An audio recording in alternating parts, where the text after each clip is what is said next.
ఇప్పుడు నాకు ఏంటంటే మంచి ఆపర్చునిటీ ఉంది నీ పర్మిట్ రూమ్లో విక్టిమ్ హుడ్ ప్లే చేయడానికి. ఎందుకంటే ఇప్పుడు బయట పబ్లిక్ విక్టిమే కావాలి.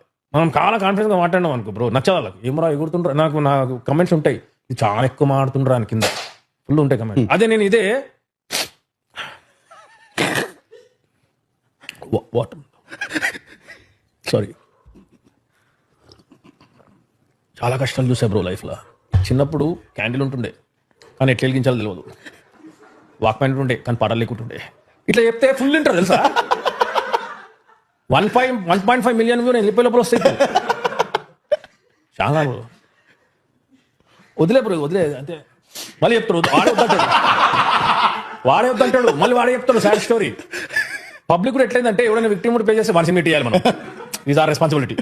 ఎవడైనా యాటిట్యూడ్ అనుకో ఏం ఆనకేమరా అది ఇది అని చెప్పి అందరి లైఫ్లో కష్టాలు ఉంటాయి బ్రో. పబ్లిక్ ఏం చెప్పక్కర్లేదు, పబ్లిక్ దగ్గర చాలా ఇన్ఫర్మేషన్ ఉంది. ప్రాబ్లం ఏంటంటే చాలా ఇన్ఫర్మేషన్ ఉంది, అదే ప్రాబ్లం. ఫస్ట్ టీవీ చూసి బంద్ చేయాలి. అంటే కొంచెం నాలెడ్జ్ ఉండాలి బ్రో. చెప్పేటోడు ఎట్లా చెప్తున్నాడు, ఎవడు ఏం చెప్పినా నమ్ముతున్నారు టీనేజర్స్. అన్ఫార్చునేట్. రావాలి ఎదగాలి రావాలి అంటే ఎడకొస్తావు. ఆడు చెప్పాడు ఉందారా 4 కార్లు ఉన్నాయి 30 కోట్లు ఉన్నాయి. నేను కూడా చెప్తా బ్రో, ఇప్పుడు మస్తు చెప్తా, నాకేముంది నీకు టైం ఉంది నాకు టైం ఉంది.